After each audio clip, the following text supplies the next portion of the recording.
I was halfway through installing a new deadbolt on Unit 12 when I heard the shrill voice echo across the courtyard. I didn't even have to look up. That voice belonged to none other than Brenda, the self-appointed queen of the HOA board and full-time nuisance. "Excuse me." "Excuse me, sir," she barked, marching toward me in her pastel cardigan like she was storming the beaches of Normandy. I sighed, stood up, and wiped my hands on my jeans. "Yes, Brenda." She stopped 3 feet away, arms crossed, lips pursed so tightly I thought she might swallow her teeth. "We've just reviewed the new rent schedule for this complex and your unit's behind. Effective next month, your rent will increase by $400.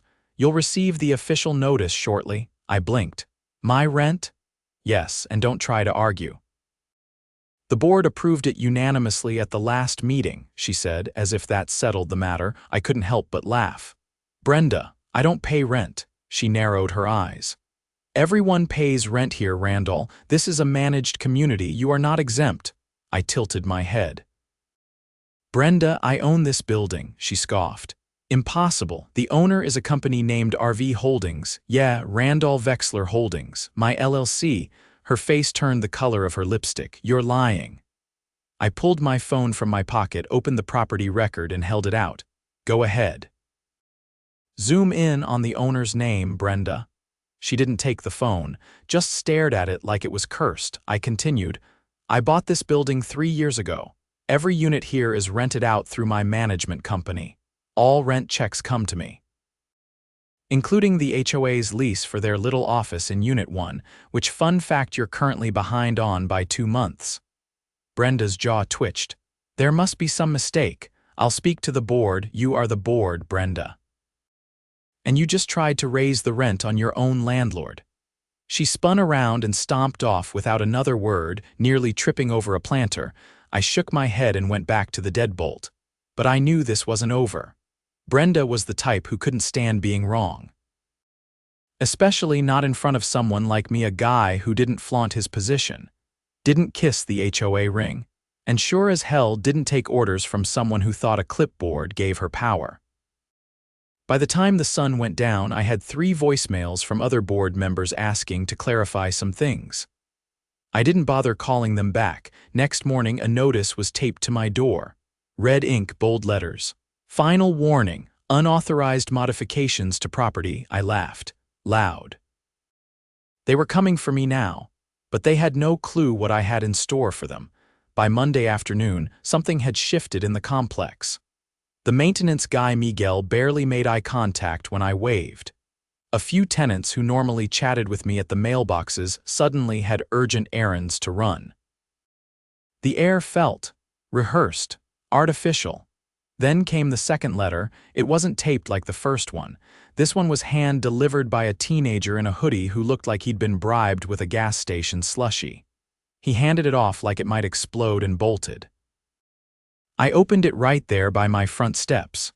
Notice of non-compliance. Failure to submit renovation requests to architectural committee. It was laughable. The deadbolt I'd installed was the same model used on 4 other units, but this wasn't about locks. It was about leverage, or their fantasy of it. I walked straight to Unit 1, where the HOA kept their office. It was technically a converted storage space with a folding table, a file cabinet, and a dusty Keurig that hadn't worked since last fall.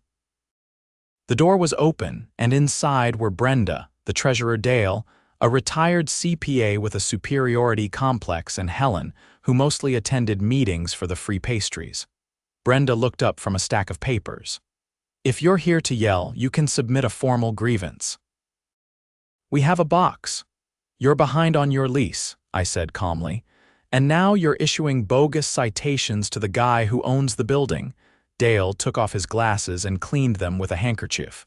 "We've been reviewing community standards. You're not exempt from those just because you—" "I didn't say I was," I cut in. "But you're not allowed to selectively enforce made-up regulations either, especially when you're 2 months delinquent on rent for this space." Helen fiddled with an empty coffee cup. "We thought the board had some kind of immunity." "Immunity?" I raised an eyebrow. "You're tenants. You signed a commercial lease like everyone else." I could terminate it today and change the locks. Brenda stiffened. That would be retaliation. Illegal?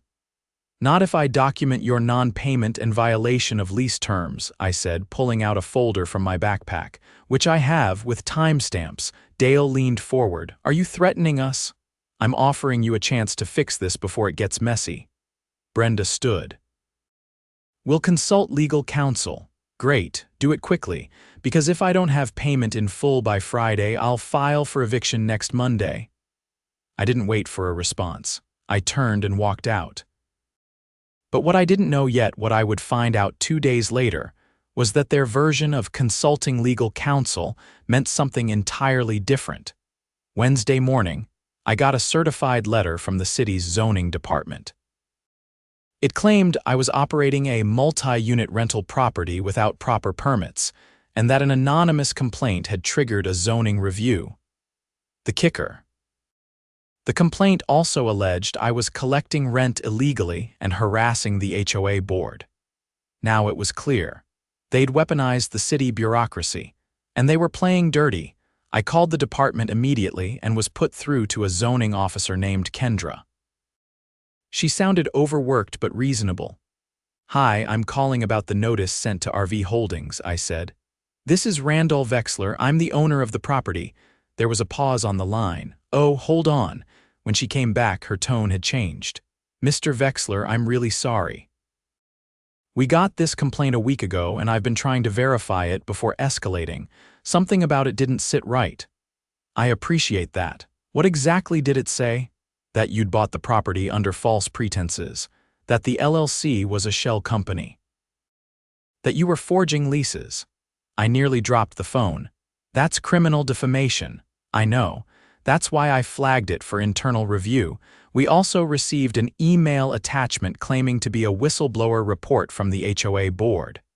That explained the cold shoulders and sudden citations. They were setting up a paper trail to justify their lies, I asked. Can I get a copy of that email? I can't send it directly, but if you file a public records request, it'll be released. I've already preserved it under your name. I thanked her and hung up. That afternoon, I drove straight to the city records department and submitted the request. It cost $52 and took about 40 minutes. By the end of the day, I had a printed copy of the email. Brenda had written it herself, the subject line. Urgent, landlord engaged in fraudulent activity. The body was filled with vague, unsubstantiated claims. No dates. No evidence, just loaded phrases like possible identity laundering, questionable business practices, and refusal to acknowledge HOA authority. Attached were photos of me taken from behind bushes, a blurry shot of my car, and a screenshot of a text message thread fabricated, obviously where my name had been edited in. It was clumsy, but it crossed a line. I drove back to my office, logged into the county court portal, and began drafting a cease and desist letter for defamation. But halfway through, I stopped typing and stared at the screen. This wasn't just a civil issue anymore. They'd submitted fake evidence to a government agency. That was a felony. I called a friend, Carla, who worked in the district attorney's office. We hadn't spoken in a while, but she picked up on the second ring. Randall, I've got something you need to see. I met her at a coffee shop near the courthouse and handed over the packet of documents. She skimmed through them, her expression tightening with each page.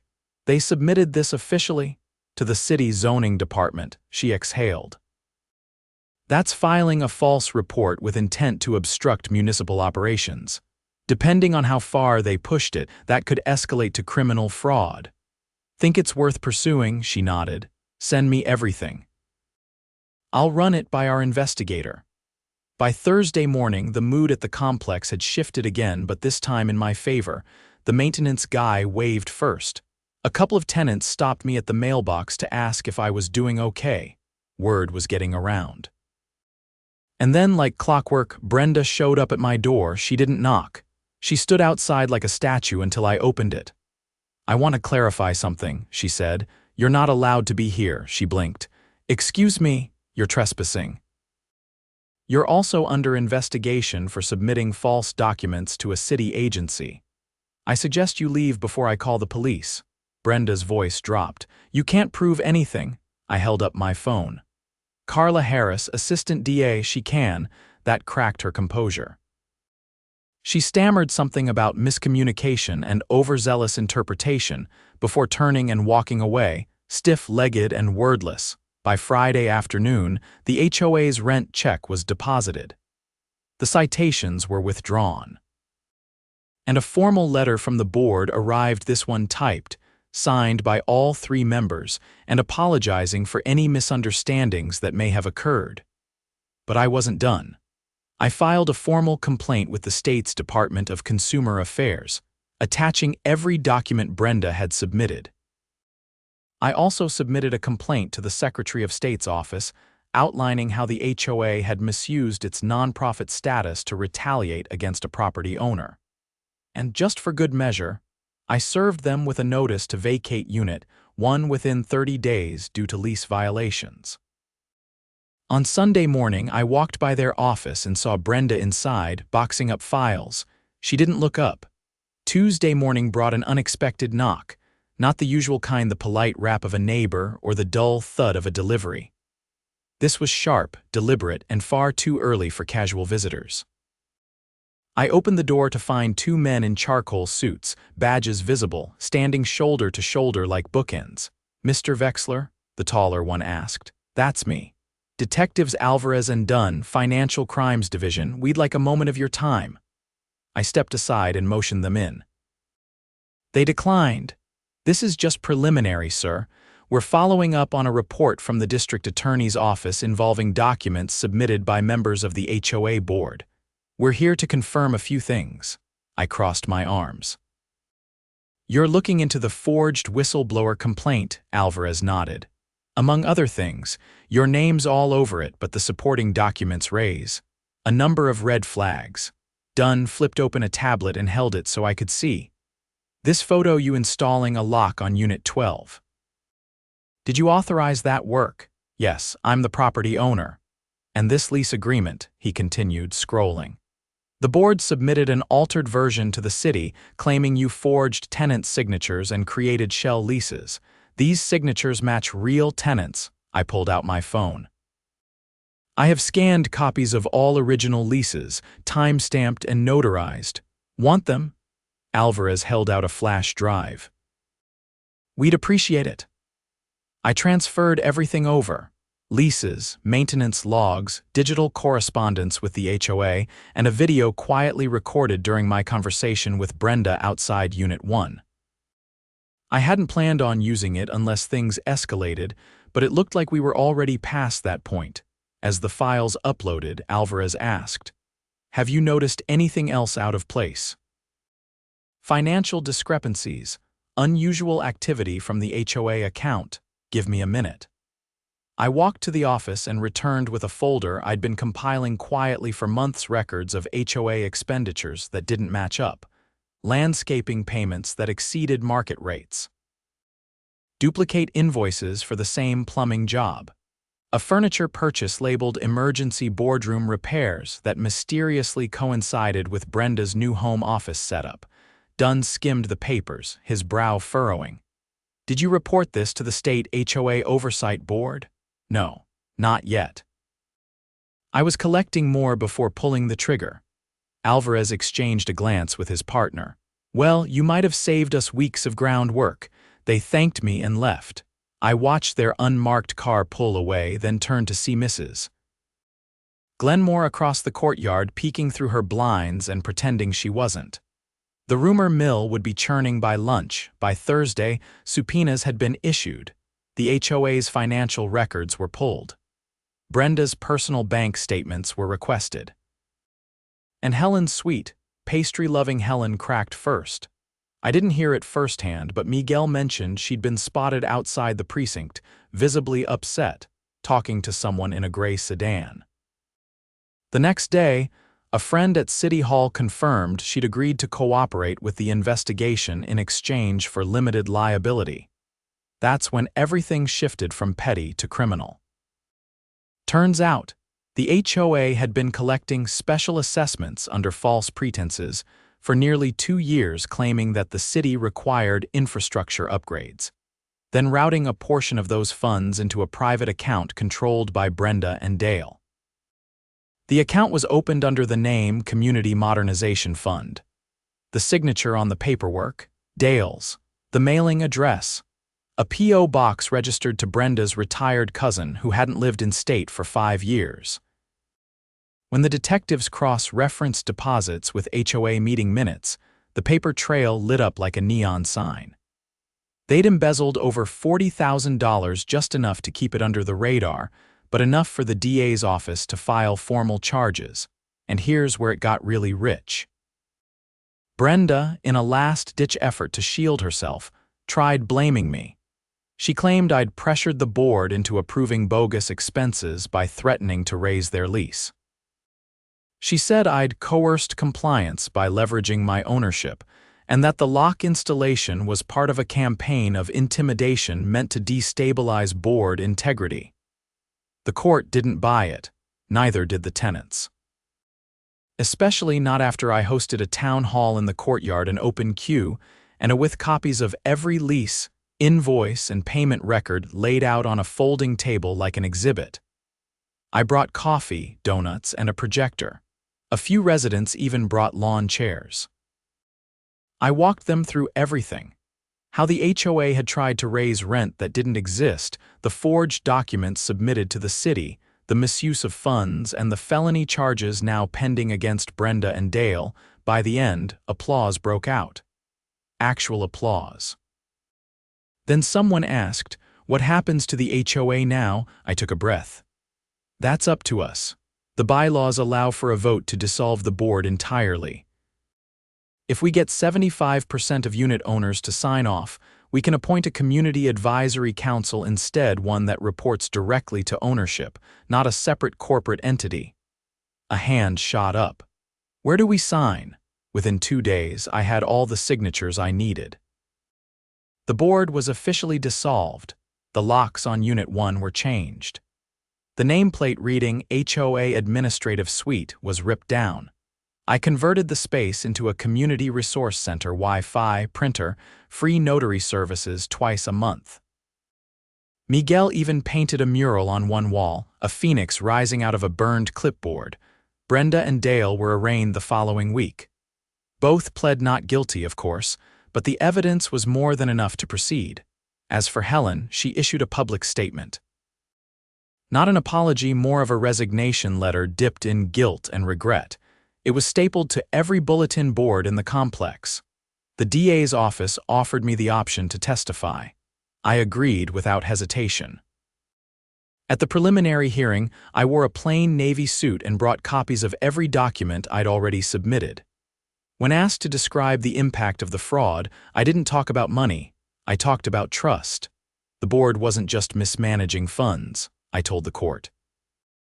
They were eroding the foundation of this community. They used their position to intimidate, manipulate, and retaliate, and they did it with the assumption that no one would ever challenge them. The judge nodded slowly. "Thank you, Mr. Vexler." By the time I walked out of the courthouse, 3 different tenants had texted me photos of the new welcome sign we'd had made. It read, Green Hill Commons, resident-owned, resident-led, at the bottom in smaller letters. No HOA, no nonsense. The neighborhood felt lighter after that. People smiled more. Kids played in the courtyard again. Even the shrubs looked healthier, and every time I passed the old office space, now buzzing with real activity and purpose, I remembered the look on Brenda's face when she realized who she'd been messing with. She thought she was dealing with a passive landlord. Turns out she was trespassing on my property and my patience. 3 weeks after the official board dissolution, I received a manila envelope from the county clerk's office. Inside was a court summons. Brenda and Dale were being brought up on an additional charge, falsifying financial records submitted to the city during a grant application for community beautification. Apparently, they'd applied for public funds citing critical infrastructure upgrades, like sidewalk repairs and stormwater control. The problem? The project never happened. The check had cleared 6 months ago. I made a few calls and confirmed what I suspected. The grant money was deposited into the same shadow account they used for the fake Community Modernization Fund. This wasn't just HOA mischief anymore. It was public fraud, which meant the state's attorney general now had a reason to get involved. When I met with the AG's investigator, I handed over a document Brenda never realized I had, a contractor's estimate she'd forged my signature on. She'd submitted it as proof of work authorization for the sidewalk repairs. The signature looked like it had been copied from an old lease, sloppy. "You sure this isn't yours?" the investigator asked, flipping the paper toward me. "Positive, look at how the R loops." "Mine's closed, this one's not. Plus, I never authorize work without a written bid, that's policy." He nodded and tucked it into a folder. "They're going to wish they stopped at fake fines." Meanwhile, the ex-board members were unraveling. 2 subpoenas had turned Dale's home office inside out. Investigators found a stash of HOA documents hidden in a cabinet beneath expired canned goods. Among them were handwritten notes from meetings that had never been disclosed to residents' private strategy sessions where they mapped out how to phase out undesirable tenants and replace them with board-approved applicants. One of the notes even listed several residents by name, labeling them with terms like problematic, compliant, or needs pressure. That was the final nail. The DA added conspiracy to violate housing rights to the growing list of charges. I spent the following days helping the new advisory council get up and running. No titles, no elections, just a rotating group of 3 volunteers who met monthly and published transparent reports for all tenants. I funded the printing costs. Miguel handled the bulletin boards. One afternoon, as I was fixing the door hinge on Unit 8, a man in a blue windbreaker approached me. He didn't introduce himself, just handed over a folded piece of paper and said, "Thought you'd want to see this." "It's public record now." It was Dale's plea agreement. He'd taken a deal testify against Brenda in exchange for a reduced sentence. In his statement, he admitted to falsifying documents, depositing community funds into private accounts, and knowingly submitting fraudulent applications to the city on Brenda's instruction. The part that stuck with me was a single sentence near the end. "I believed we wouldn't get caught because no one ever pushed back." That night, I walked the complex alone. Porches lit, sprinklers ticking, the low hum of TV sets through open windows. In the silence, I thought about how close they'd come to pulling it off. If I hadn't owned the building, if I hadn't recognized the red flags, they might have gotten away with it. The sentencing hearing was scheduled for a Thursday. I didn't plan to go, but the assistant DA asked if I'd give a statement, not as a landlord, just as someone who'd seen the damage firsthand. In court, Brenda sat at the defendant's table, her hands folded tightly in her lap. No eye contact, no expression. Dale was on the opposite side, flanked by his attorney. He didn't look up once. The judge called me forward. I stood at the microphone and said, "This wasn't about money, it was about control."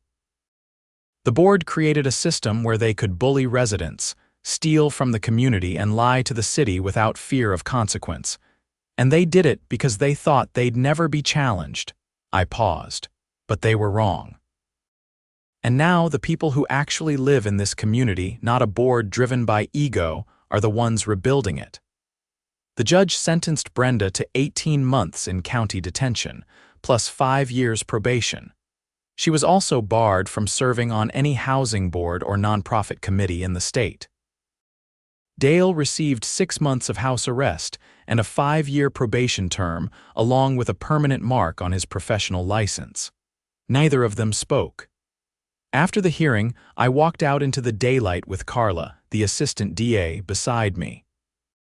"You did more than get justice for yourself," she said.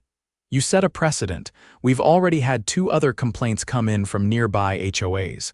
People are starting to realize they don't have to stay quiet." I nodded. "It was never about revenge, just accountability." She smiled. "Well, you got it." Back at Green Hill Commons, things were finally normal. The community center was alive every weekend potlucks, movie nights, even a chess club that Miguel somehow ran with a whiteboard and 4 folding chairs.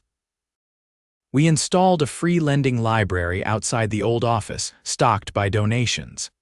Kids would run up after school, grab a book, and race off like it was the last one on Earth.